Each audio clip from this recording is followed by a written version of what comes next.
encore comment ils peuvent venir en aide aux déplacés des guerres. Greg, l'implication de la jeunesse pour mettre fin ou bien pour arriver à avoir une procédure de la paix. Je pense que, étant que Quinois, à un moment, nous oublions que ces pays-là nous appartiennent.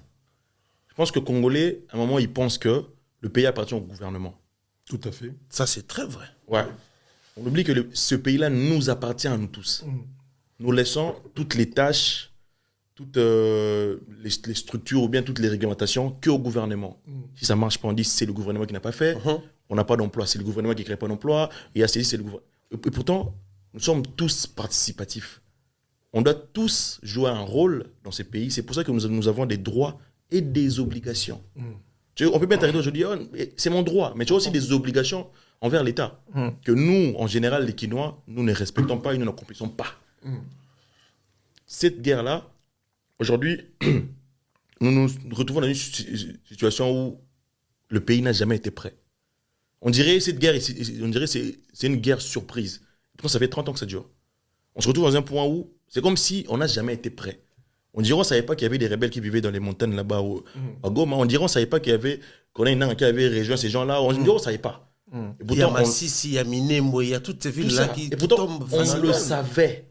On aurait dû se préparer parce qu'à un moment ou un autre, ça allait arriver. C'est ce qui s'est passé là il y a une semaine. Ça aurait dû arriver, mais peut-être qu'il y a un mois ou 2 mois, peut-être dans les 2 mois qui viennent. Et surtout qu'on a eu de menaces du tweet du général d'armée, le fils à Museveni, quand même. Il a précisé même avec de dates dans les millimètres près. Imagine. Oui. On aurait dû anticiper. Créer une cellule dormante tête de crise. On le crée en attendant, on ne sait jamais.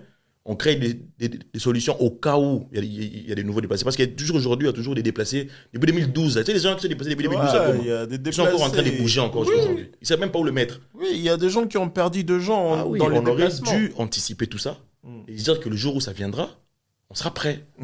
Même si embargo militaire, on ne peut pas acheter des armes et tout, machin, oui, mais la société.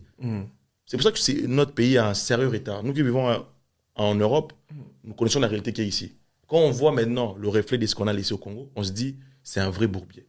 On a l'impression qu'on nous dirige sans prévoir de choses. L'État n'anticipe rien. Alors que gouverner, c'est prévoir. C'est ça. Gouverner, c'est prévoir. Il faut prévoir ce qui va se passer demain. Prévoir ce qui va se passer dans 5 ans, en disant, c'est comme ça que ça marche. On ne prévoit rien.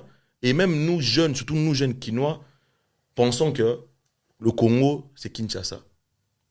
Tant que Kinshasa va bien, ça va pour nous. Le Congo va bien.